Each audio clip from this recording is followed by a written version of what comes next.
والصلاة والسلام على مولانا رسول الله وآله وصحبه. إخواني أصحاب الجلالة والسمو. Louange à Dieu, paix et salut sur le prophète, sa famille et ses compagnons, mes frères, vos majestés, vos altesses, excellences.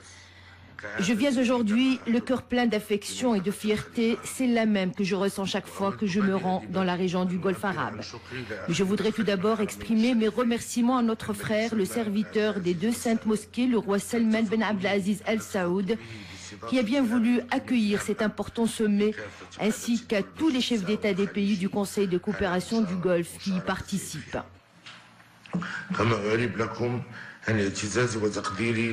Je tiens également à vous dire combien je suis fier et sensible au soutien matériel et moral que vous apportez au Maroc dans la réalisation de ses projets de développement et la défense de ses justes causes. En effet, notre rencontre aujourd'hui traduit la profondeur des liens de fraternité et de considération qui nous unissent et la solidité des relations de coopération et de solidarité qui existent entre nos pays. Nonobstant les distances géographiques qui séparent nos pays, nous demeurons unis grâce à Dieu par des liens solides qui ne reposent pas seulement sur la langue, la religion ou la civilisation, mais qui s'appuient également sur un attachement commun aux mêmes valeurs et principes et aux mêmes orientations constructives. Nous partageons aussi les mêmes défis et faisons face aux mêmes menaces, surtout dans le domaine sécuritaire. Mais pourquoi ce sommet, le premier du genre? Et pourquoi aujourd'hui précisément? Mes frères, vos majestés, vos altesses, nous sommes parvenus, grâce à notre volonté commune, à poser les solides fondations d'un partenariat stratégique issu d'un processus fructueux de coopération au niveau bilatéral. En effet, le partenariat entre le Maroc et les pays du Golfe n'est pas le produit d'intérêts conjoncturels ou de calculs éphémères. Il puise plutôt sa force dans la foi sincère en la communauté de destin et la concordance des vues concernant nos causes communes.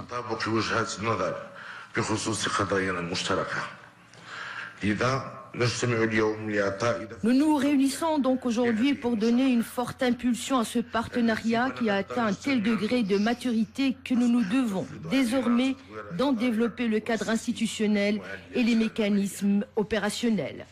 C'est la meilleure démonstration que l'action arabe commune ne se réalise pas à coup de réunions et de discours, ni au moyen de sommets périodiques de forme ou de résolutions toutes prêtes, mais inapplicables.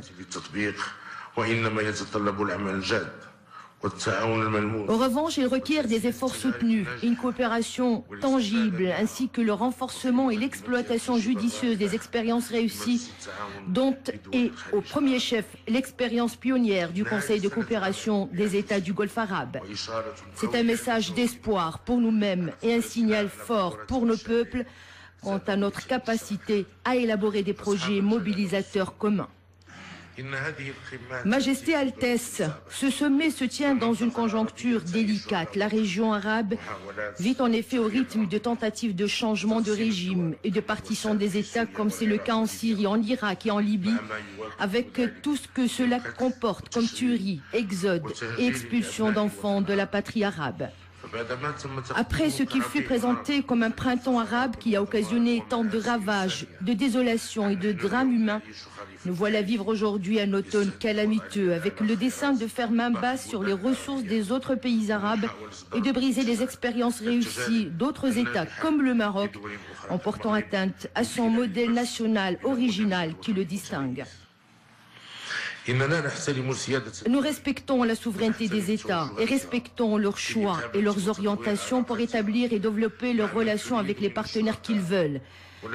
Nous ne sommes pas ici pour demander les uns aux autres des comptes sur nos choix politiques et économiques. Il y a cependant de nouvelles alliances qui risquent de conduire à des divisions et à une redistribution des cartes dans la région. Ce sont en réalité des tentatives visant à susciter la discorde et à créer un nouveau désordre, n'épargnant aucun pays, avec des retombées dangereuses sur la région, voire sur l'état du monde.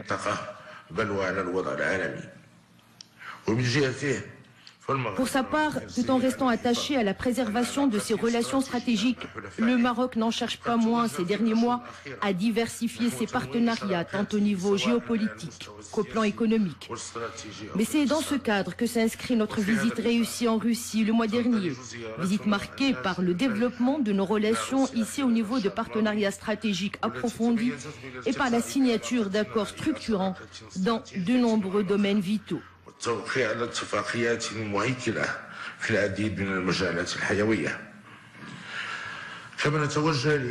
Nous nous acheminons également vers le lancement de partenariats stratégiques avec l'Inde et la République populaire de Chine, où nous nous rendrons en visite officielle bientôt, si Dieu le veut.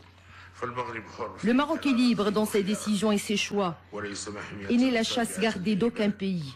Il restera fidèle à ses engagements à l'égard de ses partenaires qui ne devraient y voir aucune atteinte à leurs intérêts.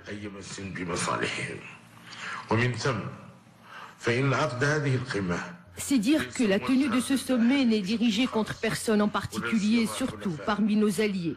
C'est une initiative naturelle et logique de la part d'États qui défendent leurs intérêts comme le font tous les États. Il est un fait que nos frères du Golfe supportent le coût et les conséquences des guerres successives que connaît la région.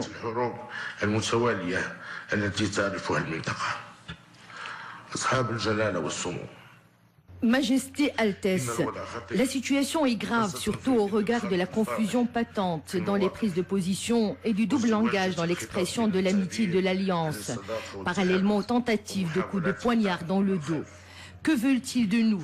Nous faisons face à des complots visant à porter atteinte à notre sécurité collective. Ceci est clair et n'a pas besoin d'analyse.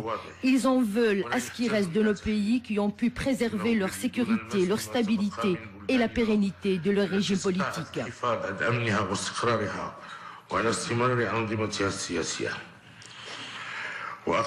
J'entends par là les États du Golfe arabe, le Maroc et la Jordanie, qui constituent un havre de paix et de sécurité pour leurs citoyens et un élément de stabilité dans leur environnement.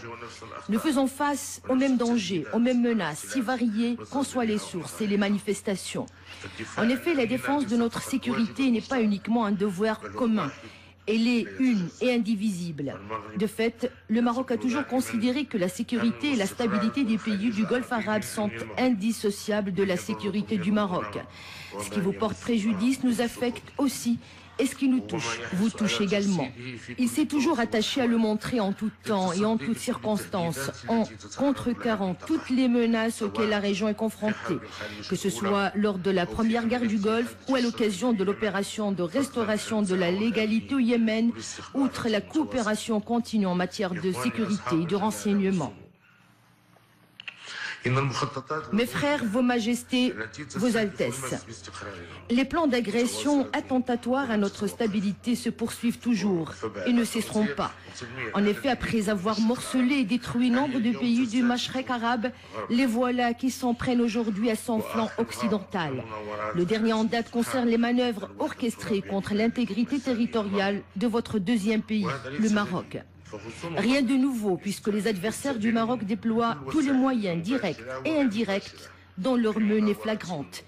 Ils tentent selon les conjonctures soit de délégitimer la présence du Maroc dans son Sahara, soit d'appuyer l'option de l'indépendance et la thèse séparatiste, ou encore d'affaiblir l'initiative d'autonomie dont la communauté internationale atteste le sérieux et la crédibilité.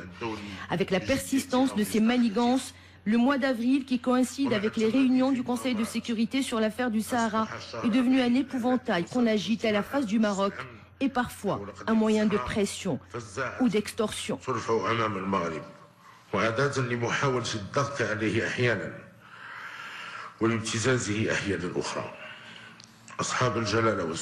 Majesté, Altesse, nous saisissons cette occasion pour vous exprimer la fierté et la considération que nous inspire votre soutien constant à notre pays dans la défense de son intégrité territoriale.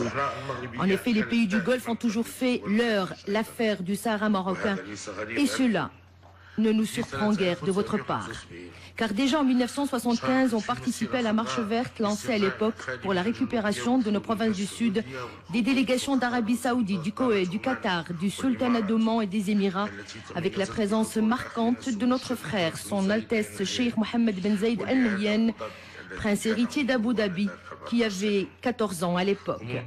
Depuis lors, les États du Golfe n'ont ménagé aucun effort pour faire triompher notre cause juste et défendre la souveraineté du Maroc sur l'ensemble de son territoire. Une position que vous avez réaffirmée pendant la dernière crise avec le secrétaire général des Nations Unies.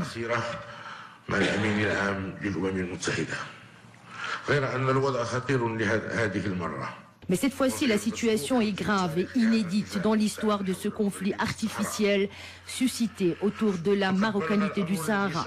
Les choses sont arrivées au point d'engager une guerre par procuration. Le secrétaire général des Nations Unies est instrumentalisé pour essayer de porter atteinte aux droits historiques et légitimes du Maroc concernant son Sahara, comme en témoignent les déclarations partiales du responsable onusien et ses agissements inacceptables afférents au Sahara marocain. Mais ne vous en étonnez pas, car dès lors qu'on connaît les raisons, il n'y a plus de mystère. En effet, que peut faire le secrétaire général alors qu'il admet ne pas avoir une connaissance complète du dossier du Sahara marocain, comme c'est le cas pour de nombreuses autres affaires? Mieux encore, il ignore le détail des développements et les véritables dessous du dossier. Par ailleurs, que peut faire le secrétaire général alors qu'il est l'otage de certains de ses collaborateurs et de ses conseillers auxquels il délègue la supervision de la gestion de nombre de dossiers importants en se contentant, lui, d'appliquer les propositions qu'il lui présente?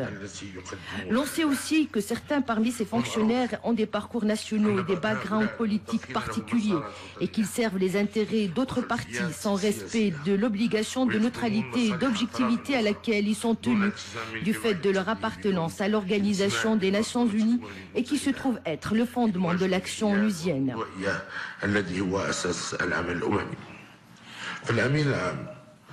En effet, le secrétaire général, en dépit de l'estime personnelle que nous lui portons, n'est en définitive qu'un homme.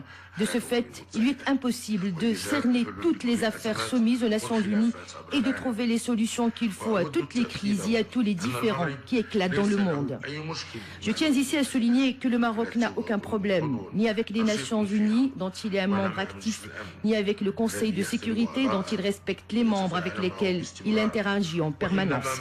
Le problème est plutôt avec le secrétaire général et plus particulièrement avec certains parmi ses collaborateurs en raison de leur position hostile au Maroc. Le Maroc a toujours coordonné au sujet de ce conflit artificiel suscité autour de son intégrité territoriale, mais avec ses amis traditionnels comme les États-Unis d'Amérique, la France et l'Espagne, et avec ses frères arabes, notamment les pays du Golfe et africains comme le Sénégal, la Guinée, la Côte d'Ivoire et le Gabon.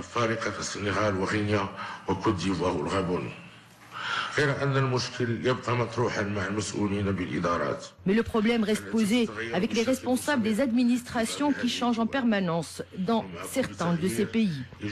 À chaque changement, il faut déployer de grands efforts pour informer ces responsables du dossier du Sahara marocain, de toutes ses dimensions et de ses véritables dessous, et le rappeler que ce conflit qui dure depuis plus de 40 ans a fait de nombreuses victimes et occasionné d'importants coûts matériels, et que le dossier du Sahara est l'affaire de tous les Marocains, et non seulement celle du Palais Royal.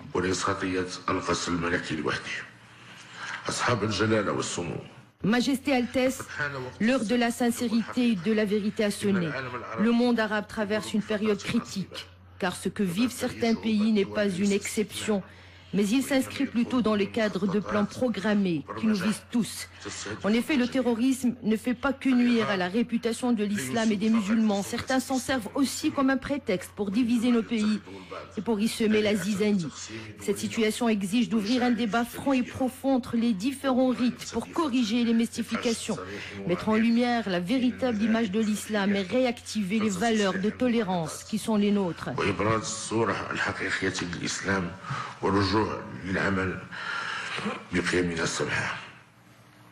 Il ne s'agit pas d'une affaire liée à un pays donné, mais bien de notre besoin d'une prise de conscience collective par rapport à ces défis et d'une volonté réelle de renouveler notre pacte stratégique scellé avec nos partenaires selon des termes bien définis devant régir nos relations pour les décennies à venir.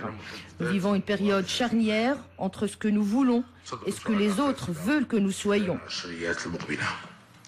إننا نعيش مرحلة فاصلة بين ماذا نريد وكيف يريد الآخرون أن نكون. Aujourd'hui, plus que jamais, nous avons besoin de positions unies et claires, rassemblant tous les pays arabes.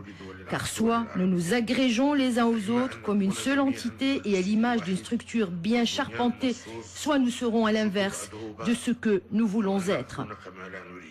Puisse Dieu guider nos pas dans l'intérêt bien compris de nos peuples et de notre Oumma. Wassalamu alaikum wa rahmatullahi ta'ala wa barakatuh.